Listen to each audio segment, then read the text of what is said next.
Hello, I'm Cara Williams. All over the world, I play pipe organs for a living. I love it. I meet great concert organists. Now, as I meet them, I'd like you to meet them too. Here's the bench, and here's me. There's not always a bench that's a metaphor. Here we go. That's stupid. This is kind of fun.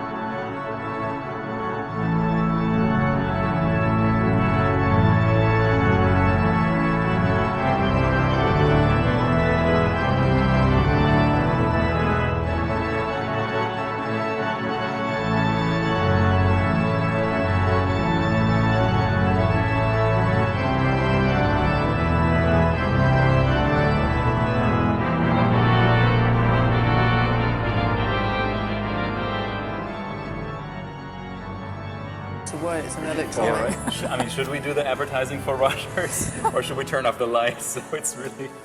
I don't know. Yeah. I guess it's nice for them, isn't it? I mean, they seem a very respectful firm, actually. Oh yes, I think so. Yeah. Yeah. I mean, Rogers has been just. They have with me too, actually. They let me have a 484 for over a year, actually, because I used it for San Diego County Fair. Okay. Yeah. And my goodness, and they let me keep, because we had an old ranch in San Diego. Mm-hmm. I had a music room, and I had to house all these speakers. Yeah. Yeah. Oh, I see. Does my hair look all right? Is it? I don't want to kick you if I'm moving. No, that's all right. You've got nice shoes. Oh, thank you. They're not organ shoes, are they? No. Do you wear the traditional organ masters?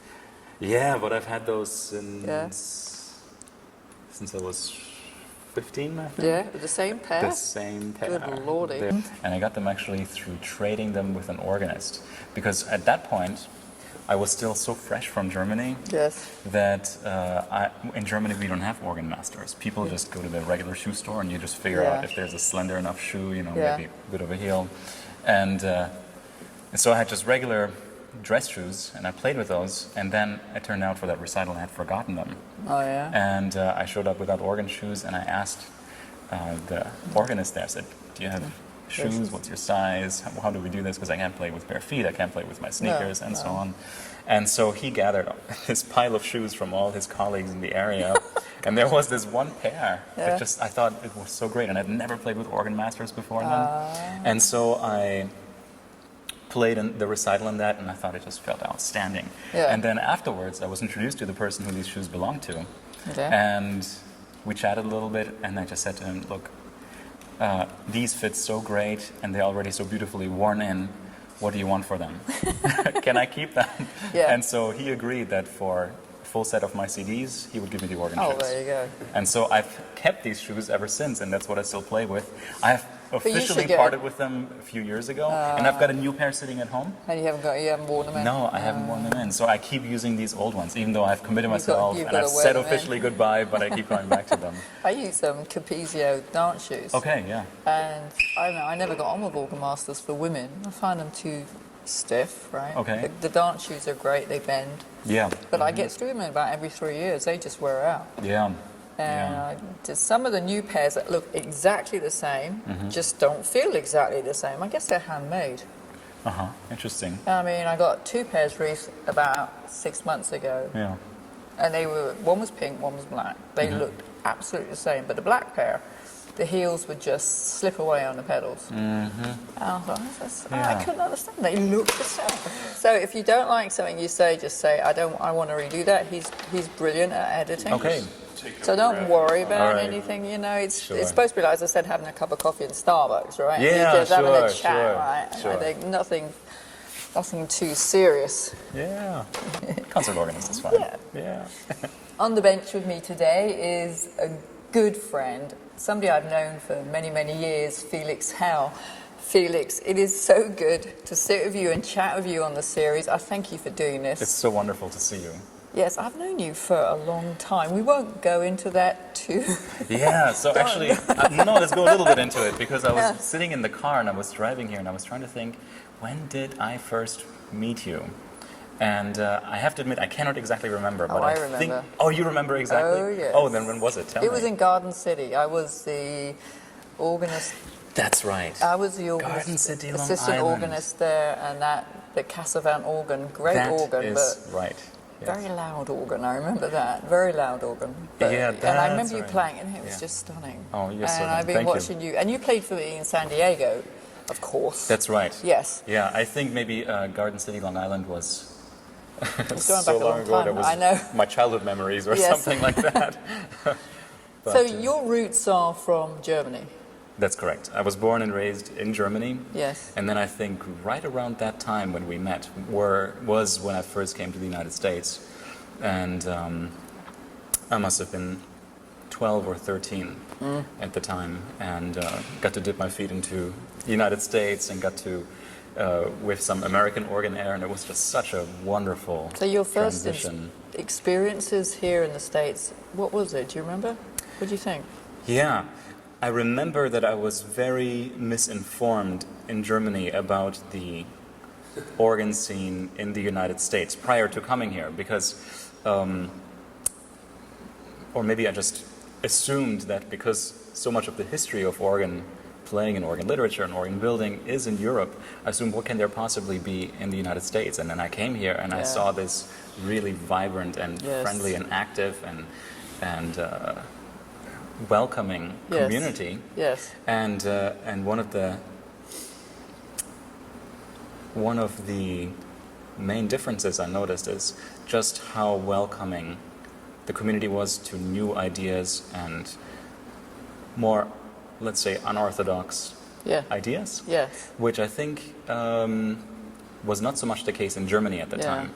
And I still travel quite a bit in Germany, of course, but I do the majority of my work here in the United States. Yes. But I think it's such a good opportunity to go back and forth between these two different organ cultures. Yes. Because I think if you keep an open mind to both ends, I think it keeps you very much in alignment right in the middle. And It keeps you, you open-minded, and you think about everything. And then when you think about the instrument you're playing, you have great ears then, because you've played instruments in Germany and Europe, and you listening for sound that you know because you've grown up with it. Exactly. Yeah. And then also the expectation of the audience, I think, is very different. I mean, German recitals, to my experience, have been very formal. Yes. And so much to the degree so that there will be not applause in the middle of the recital. That's awfully hard, isn't it? It can be very difficult. And I can't say that one is better than the other, because there will be experiences, if you're prepared for it, you can design a program that really embraces that idea, that really plays on the concept, and you can have this beautiful, just this tension You that need builds to know, throughout. though, don't you? You need to know beforehand. That's right. But I remember the first time I played in Sweden, in Stockholm, and they didn't clap at all, even at the applause, not even at the end of the concert. And Interesting, It was difficult because there was still the tension. You know, you get rid of tension when you have applause, and Absolutely. but it's how they treat concerts. So we just have to work with it. Exactly. So you grew up with some. I'm going to ask and get that right. Do you remember the first time you heard an organ? Yes, yes, I do, very much so. And I can tell you exactly where it was. It was in the Cathedral of Speyer. And I was 7 years old. Now, where is that in Germany? So that is essentially southwestern Germany. It's near where I grew up. It's about 80 kilometers south of Frankfurt. Is that Pachelbel country? No, it's still a little bit further north. Oh, But it's essentially, close to Mannheim. Mannheim would be the next biggest city, so that's from a musical perspective. And I remember, you have to keep in mind, this is a cathedral that is getting ready to celebrate its 1000th anniversary since they began building it. Gosh. And it's the largest Romanesque style cathedral in all of Europe. Yeah. And so I was this little 7-year-old child, and I was looking at this space and this instrument, and I was actually quite rebellious being there, because my parents asked me whether I wanted to go attend this recital or not, and I really didn't have a good opinion of the organ until that point, simply because I had no exposure, and I assumed that organ would be this very boring, somber, quiet experience, and you had to. Yes. Yeah. Boy, was I wrong, because I very clearly remember the moment that the organist started playing this instrument, and it was just this massive sound. And I remember it was a physical experience. I could feel the hairs on my arm just kind of raising, and I believe it was even Toccata and Fugue in D minor that was the opening piece for the concert. Yes. So it was just the best possible exposure. Do you get that feeling now when you play? Absolutely, Yes, yeah, so you yeah. remember I mean, I that. try Yes. to dip into that feeling. Yes. And even with a piece like Toccata and Fugue in D Yeah. minor that has been played so much. It's still an incredible Yeah, piece of music. absolutely. If you can tap into that memory, Yes. how you once felt, and you can make that come alive again in Yes. your own playing. Yes, I you think can then lose yourself in time. and the I audience mean. will pick up on it, and they'll be right with you. There So you go. I don't tire of playing that piece. No, no. The great pieces we don't tire of, I think. Absolutely, I mean, yeah. even Vidal's Toccata, I shouldn't say even Vidal's Toccata, but Vidal's Toccata. It's such a great piece. Yeah, It yeah, really is. yeah. Have you seen some of the great Bach organs? I've seen the instruments. I have not actually played on an instrument that Bach himself has played on. No. Yeah. So that still is on my On list my of things bucket to list, do. as we say. Absolutely. Bucket. I Yeah. had actually played the trust organ that he designed, and Yeah. it was so moving. I mean, the case, I got a glorious etching of that case, which is in the house, and I just, every time I walk past it, I stop and Yeah. gaze up at it. Yeah. But there are still so many smaller and lesser known, especially in former East Germany, just well preserved instruments Yes. that are just gorgeous to play, and The that really that allow you to time travel to that period and Yes. just feel and hear. Do you miss that? I do, Yeah. but I go back regularly Really? to Okay.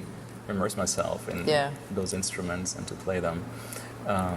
Though I find that one of the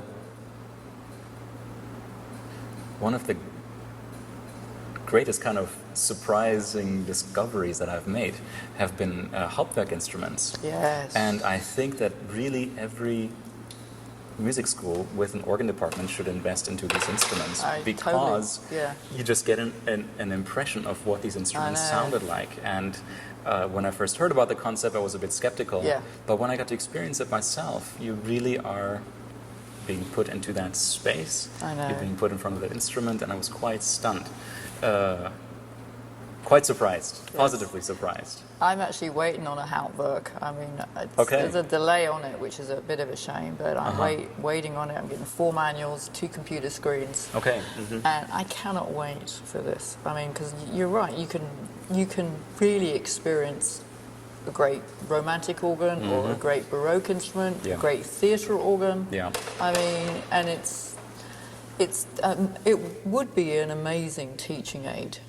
I mean, I don't mind. I went all the way to Lübeck to play Buxtehude's organ, and I will never forget it. And they will never surpass that. But you can get close to hearing the tuning without reading it in a book and That's trying to right. understand it. That's right. But you can experience it by sound. I mean, they are an amazing design of our time now. Yeah. Yeah. So how long have you been settled here in the USA? So basically, I came as a teenager, and so this is now. I came here when I was 13, I think, is when I made the move. Right. And then I'm 33 this year, All so it's right. been 20 years, and this is Wow. really my home. Yeah. Yeah. Yeah. I'm not an American citizen, but still, I consider this very much my home. And this is my is. base. This is where my family is. Yes, And yes. yeah. So you spend a lot of your time playing concerts. And Yes. So that is. So I spent the majority of my time performing. Yeah. And I think it's just a really exciting time Yes. to be a concert artist on the organ. Yes. And it's really a very curious time because on the one side, when you look at the statistics of number of organ students in organ departments, and when you look at the declining number of full-time positions for organists, Yeah. really all the evidence would suggest that the art is on a decline. But at the same time, you see these outstanding young musicians who, in my opinion, play at a much higher level Yeah. than at any point during recorded organ Yes. history. Yeah.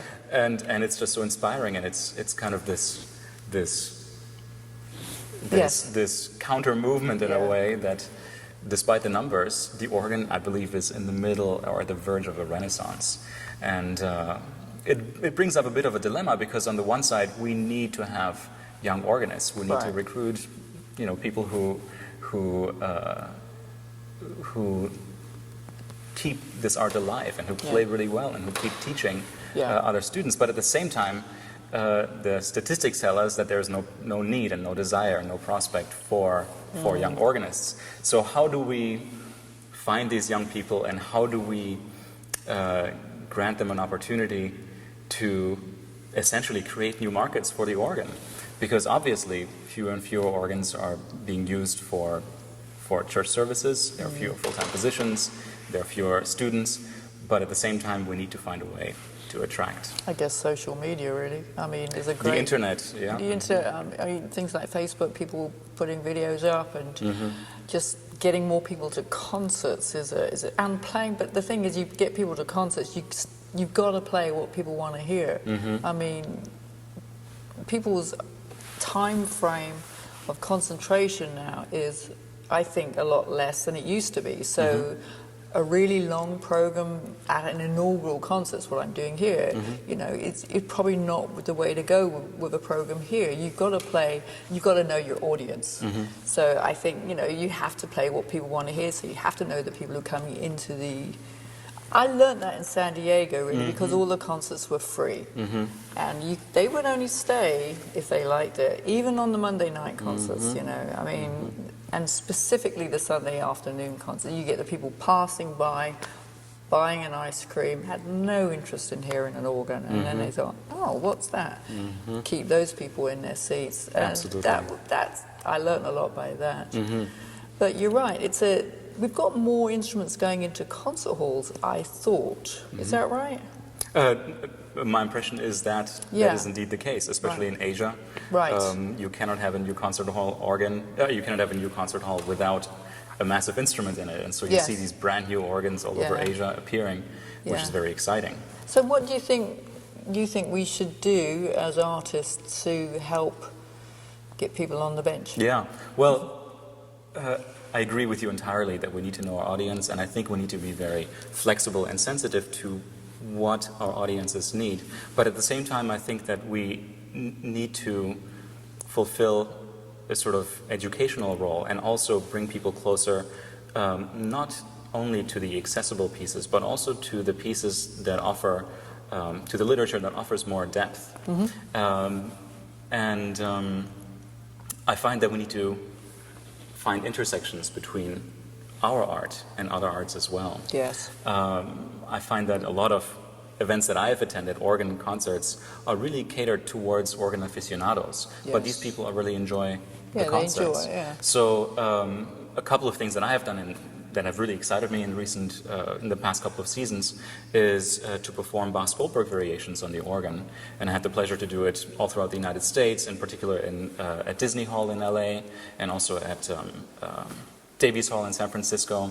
And we have found that offering this timeless masterpiece of the Goldberg variations on a different instrument really on the one side attracted crowds that are already interested in organ music, and also audiences that normally would not attend organ recitals, because here you've got this classic that everybody recognizes, that almost has a what do you call it, a pop culture status in a way. I mean, it's being used in The Silence of the Lambs, and people recognize the tune. So I didn't realize it was used, Silence of the Lambs. Oh, that was one of the big themes in there, and it's... I'll go watch that. Maybe I shouldn't have mentioned that, but whenever you hear the aria, you think of, one tends to think of Hannibal Lecter and all the things he does. Anthony Hopkins loves the piano, so... Yeah. So I think finding ways where our art intersects with people who are interested in music in general or the other arts. Another project that I've really enjoyed was working with the Canadian actor R.H. Thompson. We together presented an event that featured the music of Bach and the poetry of Dietrich Bonhoeffer. And there we were able to tap into audiences from the human rights perspective, from literature, from theology, of course music with Bach, and bring them all together in this cohesive program. And so I think the more we can combine the arts, that's right, and reach out and find intersections between other arts, the more we learn, we do, and the more we can introduce our audiences to That is a the fantastic organ. idea. I mean, that really is. I've done a lot of fundraising concerts. So you bring in the people for like the Humane Society or whatever. Yeah. They come to an event which really wouldn't come to an event. And then it's just, I always felt that art and animals go together. Yeah. A lot of artists love animals, and Yeah. that's been a great passion of mine. Yeah. So what would be your advice to young students thinking about taking up the organ? Well, think very carefully. One has to be honest, because I think it's an ethical question as well. Because on the one side, we want to inspire young people as well, but they need to understand that it's that what they're getting themselves into. It is an outstanding instrument with so many expressive possibilities. It really is an orchestra, a one-person orchestra, as you know. And but also, if this is something that you would be interested in doing professionally, realize and be aware that you're going to have to be a pioneer. You're going to have to innovate. You're going to have to be very creative in really creating new places for the organ to be relevant today. Because, of course, we need to preserve the tradition and the places where the organ has traditionally been, which is primarily churches. But we have to ask ourselves, not just where has the organ been and where are we trying to keep it, but rather what are the places that we can bring the organ into? What are going to be our markets essentially 20, 30, 50 years from now? And I think that is something to keep in mind as you're considering the organ as a career. That's one of the best answers we've had. That is incredible, actually. That really is really a great answer. Do you have time for a hobby? Or hobbies? Well, my greatest hobby at the moment is my little 2-year-old daughter. So, is she on the organ bench yet? No. Oh yeah, it's a bit scary actually. My wife is a pianist. Right. And so we have a very noisy house, but she loves. That is. I'm sometimes afraid that she might be spending more time at the instrument than I do, but she just loves climbing on the organ bench and pulls all the stops. And even when she was very little, the challenge was to stay with her at the instrument long enough and to maintain energy and making sure that she's okay while we're at the instrument, because she would outlast you.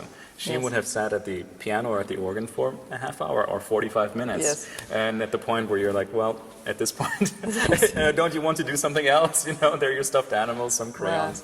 So she's showing a strong interest. That's incredible, isn't it? Yeah. So at this point, with regard to hobbies, we're pretty booked out, and it really is a full-time job to maintain a career and to have a little one at home and to do all the traveling. Sometimes, especially around Christmas time when people are in a good mood. Yeah, I think that maybe at times we've built ourselves as classical musicians too much of a barrier. I've always had the dream of just essentially not making classical music intimidating and really making it accessible to anybody. Because when I speak to friends and colleagues who are not musicians, and I say, hey, let's go to the opera or let's go hear chamber music, the answer is not usually, I don't like it. They say, I don't know much about it. So there's the assumption that we have to have some kind of knowledge ahead of time in order to appreciate classical music. But I believe that classical music really can be appreciated for what it is. Absolutely. If you acquire knowledge in addition to that, it gets better and better. But I don't think it's a prerequisite to appreciate that kind of beauty. And I think we as artists need to do everything we can to not intimidate our audiences. Yes, it's Bach. Yes, it's Franck. Yes, it's Messiaen. But you have every right to say, I enjoy this or I don't enjoy this, regardless of whether I know much about it or not. Food. I always think it's like food. I mean, some things are in fashion, and it's like, people say to me, what's your favorite composer? And for me, it really does change. Depends what I've been playing for a while and what I'm working on. And I mean, it's like, I love fish and chips, but I wouldn't eat it all the time. Of course, that's the perfect comparison. I mean, we need to have a diverse art art diet for ourselves, music diet. Yeah, I mean, not everybody wants to go to a church. I mean, just that's always been, I think, a bit of a hindrance with the instrument. You know, people feel a little intimidated. They feel angry at life or whatever, you know. I think that's where the concert hall organ has more leverage to get people to listen to it. Do you agree? Or I mean, yeah, I agree with you. And I think actually that, and this may be the point where some of your viewers might click onto the next video, but I do believe that the digital organ, I don't believe it's the future of the organ. No. But I think it's a really effective tool to get the instrument and the music out to people that normally wouldn't hear it. So I love that idea that with just dropping the organ inside the shopping mall and starting to play. Yeah. And well, I mean, Virgil Fox took the instrument around. absolutely, I mean, have you ever seen Black Beauty? I think. Yes, I think it was parked at the Rogers. I never. Wasn't it there? I can't remember. Yeah, for a little while. It was there for a little while. I think that's where I saw it. Yeah. So you have an instrument that you tour with. Yeah. So it's been a wonderful tool, really, to present organ music in places where normally it wouldn't be heard. And what I enjoy especially is working with orchestras. And exposing the instrument also to other professional musicians, not just to audience as well. Because I remember when I first met my wife, she's a pianist and she's outstanding. She studied at Juilliard and we met at Peabody. And she said to me, I don't really know much about the organ. I just know that they usually practice in the middle of the night and they've got their separate organ practice rooms in a distant part of the schools. And they're crazy. and they don't really participate with orchestral activities, which is understandable. But then when we got to know each other better and got to know about our work more, really the response was, I had no idea. And this is a professional musician as well. And I keep hearing that whenever I play with orchestras, where the orchestra musicians come to me and they say, wow, this is so cool, why don't we do this more often? We really had no idea. And so I think it's how do you deal with the amplification though?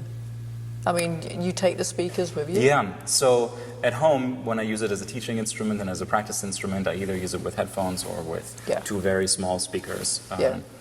And I've got at my disposal a full set of concert speakers. And how many are those actually? So there are 4 subwoofers, and each subwoofer is connected with 3 speakers, and it is really able to fill a room with 2,000 seats with a really fine sound. Good. So I've been very happy with it. I want one. So I think we need to be a bit more brave as organists and say, look, what is it that we're actually trying to promote? Is it us, pipe organs, or is it us, or is it the music, or is it the experience that people feel? I want people to have a good time. Of course. I mean, we are entertainers. I mean, people don't like that word, but it is. We want people to have a good time, forget their worries, and enjoy what they've come to hear.